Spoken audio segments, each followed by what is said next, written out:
மழை காலத்துல எங்க பார்த்தாலும் தெரியுற கார்மேகம் மாதிரி, கோடை காலத்துல எங்க பார்த்தாலும் தெரியுற மாம்பழம் மாதிரி. இப்ப எங்க பார்த்தாலும் நான் அரசியலுக்கு வரேன், நான் அரசியலுக்கு வரேன், நான் அரசியலுக்கு வரேன், நான் மக்கள்கிட்ட கருத்து கணிப்பு கேட்டிருக்கேன், நான் அரசியலுக்கு வரேன்னு சொல்ற பல பேரை பார்க்க முடியுது.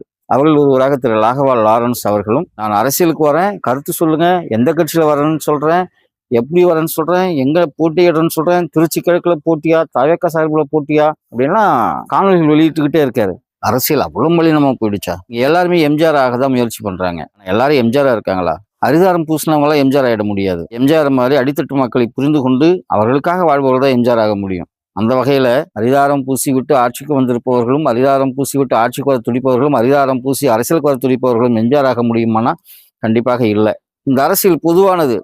அரசியல் ஆசை எல்லாருக்கும் இருக்கு, உங்களுக்கும் இருக்கு, எனக்கும் இருக்கு. ஆனா இந்த அரசியலை எப்படி நம்ம முன்னெடுக்கிறோம், எதற்காக முன்னெடுக்கிறோம், ஏன் முன்னெடுக்கிறோம், எதனால் முன்னெடுக்கிறோம் அப்படின்னா இந்த டேபிள் மீட்டிங் அப்ப தான் வருது. கீழ் வீட்டுல இருக்கு, மேல் வீட்டுல இருக்கு, உங்க வீட்டுல இருக்கா? அந்த வகையில தான் அவர் அரசியலுக்கு வந்தார், இவர் அரசியலுக்கு வந்தார், நானும் அரசியலுக்கு வரேன் அப்படிங்கிறதும். நம்ம யாரையும் பார்த்து சூடு போட்டுக்க முடியாது. அரசியல் ஆசை யாரை விட்டது? வரட்டும், நெருக்கட்டும், வெல்லட்டும். ஆனால் இது ஒரு மிக மோசமான முன்னுதாரணமா இப்போ போயிருக்குன்னு தான் சொல்லணும். ஒரு சீசன்ல வர வரிசையா வர பேய் படம் மாதிரி, வரிசையா வர ஆக்ஷன் ஃபிலிம் மாதிரி இப்போ வரிசையா அரசியலுக்கு வராங்க. இந்த அரசியல் உங்களுக்கு எனக்கும் பொதுவான ஒன்று. இந்த அரசியலுக்கு வரவங்க மக்களுக்கு நன்மை செய்ய வேண்டும் நம்ம எதிர்பார்க்கிறோம். இந்த அரசியலுக்கு வரவங்க கை சுத்தமாக இருக்கணும், வாய் சுத்தமாக இருக்கணும், மனசு நேர்மையா இருக்கணும், அவங்களுடைய வழிகள் செம்மையானதா இருக்கணும் நம்ம எதிர்பார்க்கிறோம்.